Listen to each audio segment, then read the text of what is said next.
නීතිඥ කියලා කියන්න පුළුවන් නේ වාටනේ. පුළුවන්. ලෝයනේ නේ. ඈ? තාම රටි දඟාවේ නැහැ නේ සාක්ෂි දෙන්න.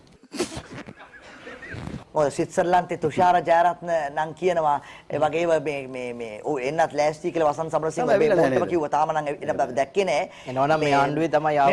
එන්න ඕනේ කියලා මං කියන්නේ. අපරාධ නඩු විධාන සංග්‍රහයේ පළවෙනි වගන්තික තුන ඔම කටපාඩුවෙන් කියන්න පුළුවන්ද? දැන් මට කියන්න බෑ. Let's go. ඒ කටපාඩම් කළා නේ? නෑ නේ ඒක සාමාන්‍යයෙන් දන්නීත් සංග්‍රහය අරන් ගිහලා අපි ප්‍රැක්ටිස් කරන්නේ. කොහොමද ඇත්තටම ඔය ඔබ ලකුණු 99ක්ම ගත්තේ? කවුද චමදිත කියන්නේ? ඔය කියන්නේ? ඉතින් කියන අයගෙම තමයි අහන්න ඕනේ. ඕකේ. දේශී කාමරයක තනියම ලිව්වා කිව්වා. ඉතින් කියපු අයගෙම ඔබ එනකොට පළවෙනි දවසට ලෝ කොලෙජ් එකේ විභාග මේ ලෝ කොලෙජ් එකේ ප්‍රින්සිපල් බුලත් අතක් දීලානේ පිළි අරන් තියෙන්නේ. ඔව් වැඩේ චමදිත ඒක හරි වැරදි. ලෝයස්ලා දෙන්නේ දෙපැත්ත තියාගෙන විභාගෙ ලියලා තියෙන්නේ. ඒ ප්‍රින්සිපල් එක කම්පියුටර් ඉස්සරහා තියාගෙන විභාග ලියන්න දෙයියනේ අපිත් ලෝයස්ලා නේ නං ඉතින්.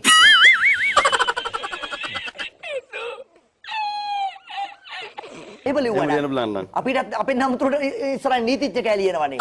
දැන් තමයි ඔක්කොම චෝදනා නගන එක්කෙනෙක් ඉන්නවා පිටට. ඔව්. දැන් යාට ඇවිල්ලා සාක්ෂි දෙන්න පුළුවන්. ඒ ආව උස්සපු හින්දානේ යා රටින් පැල්ල ගියේ ඕගොල්ලෝ වාහන දාලා කොවලද උස්සන් ගිහිල්ලා.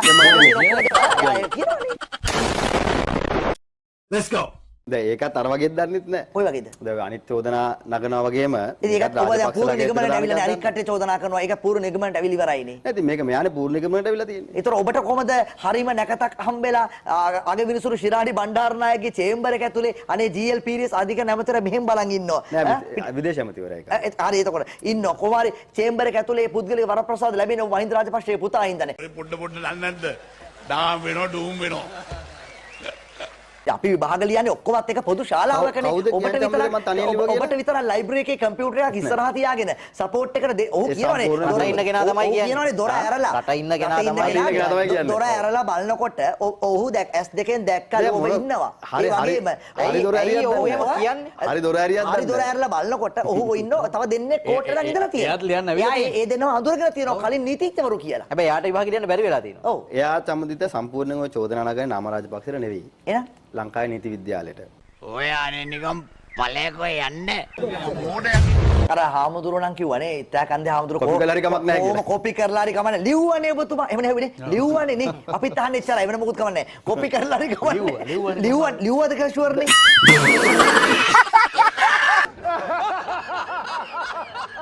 A few moments later. පාර්ලිමේන්තු මන්ත්‍රීවරයෙක්ගේ වැටුප කොච්චරද සාමාන්‍යයෙන්? දල වශයෙන් සියල්ලම එකතු වුණාට පස්සේ කාලෙන් කාලේ වෙනස් වෙනවා තමයි. දැන් ටික දල වශයෙන් කාලේ මම දැන් ගිය මාසේ 4මාරක් විතර තමයි. ලක්ෂ. හරි. Nice. ඔබ සහ පියා ඉන්නේ වෙනමද? පදිංචි? වෙනම ඉන්නේ. ඔබේ නිවසේ ඉන්නේ කවුද? මම ඉන්නේ වයිෆ් ගේ නිවසේ. ඒ නිවසේ. ඒ නිවසේ ඉන්නේ කවුද? මමයි බිරිඳයි ෆාදර් ඉන් ලෝ එක. ඔබට බැරිද ඔබේ පියා සහ ඔබේ මව ඒ නිවසට ගෙනිලා බලා ගන්න ඔච්චර කරදඬු උස් මහත් වෙච්ච පුතු තුන් දෙනෙක් ඉන්න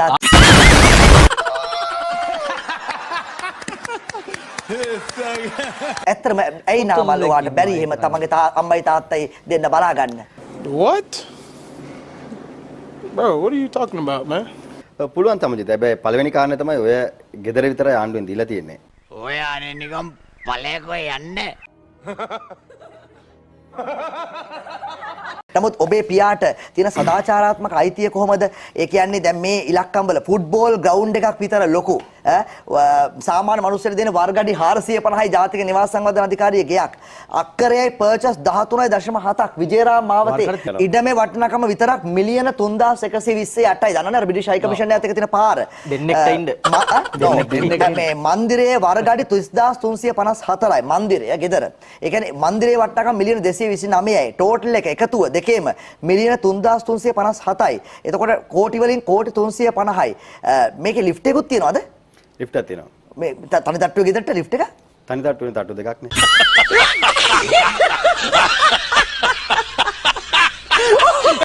Let's go.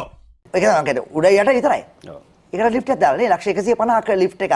එතකොට මේසා ධනස්කන්ධයක් වියදම් කරන්න මේ කරනකොට මෙච්චර කරදළු උස්මහත් වෙච්ච දරුවෝ තුන් දෙනෙක් හදලා 140ක් මේ taksiru දෙපාර්තමේන්තුව taksiru කරපු taksiru වටිනාකම මේ තරම් ධනස්කන්ධයක් නාස්ති කරන්නේ ඇයි?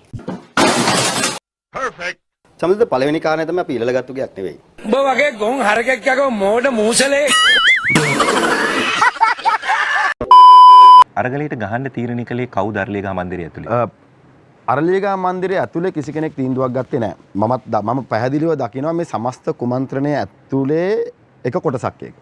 මොකද අරලියගා මන්දිරය ඇතුලේ තිබිච්ච රැස්වීම හෝ සාකච්ඡාවේ ස්තුති කතාව කරනකොටත් ගහගන්න පටන් ගන්නවා. ඇත්ත යකෝ.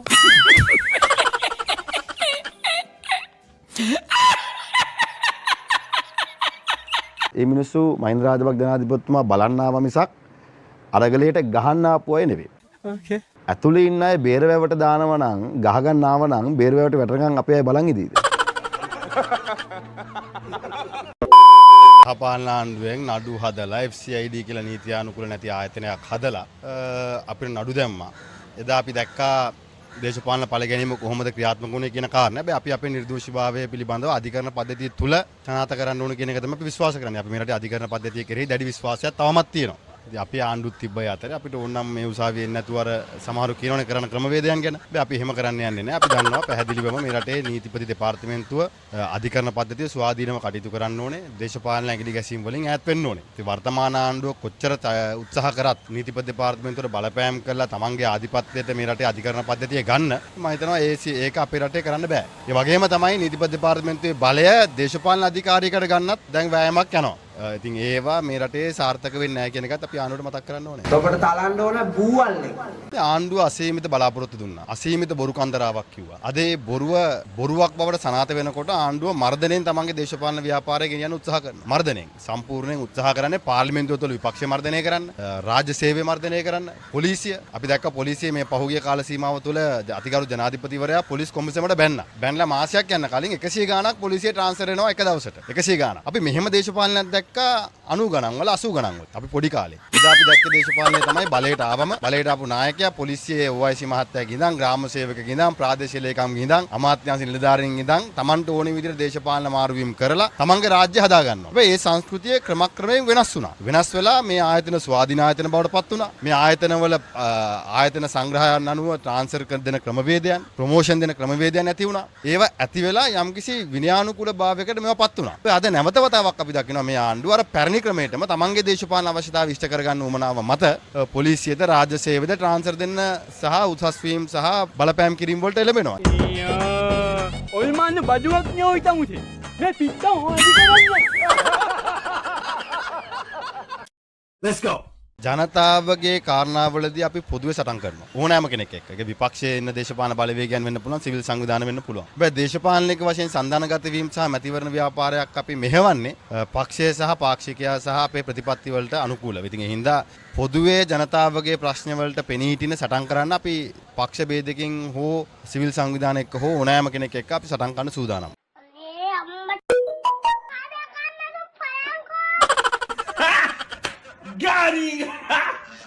Gary!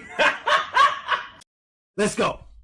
යම්කිසි හේකින් එක්සත් ජාතික පක්ෂය සහ සජ්ජප එකතු වුණා. ඒ ගැන පුතුමා මොකද? ඒ දෙකොල්ල එක කඳවුර හිටපු අය. ඉතින් ඒ අය බෙදිලා වෙන් වෙලා සටන් කරා පහුගිය කාලේ. මට අයිතියක් නැහැ. ඒ ගැන අදහසක් ප්‍රකාශ කරන්න. මොකද මගේ දේශපාලන පක්ෂය නේ. හැබැයි මට දැනෙනවා. ඒක බොහොම හොඳ දෙයක්. And she's here.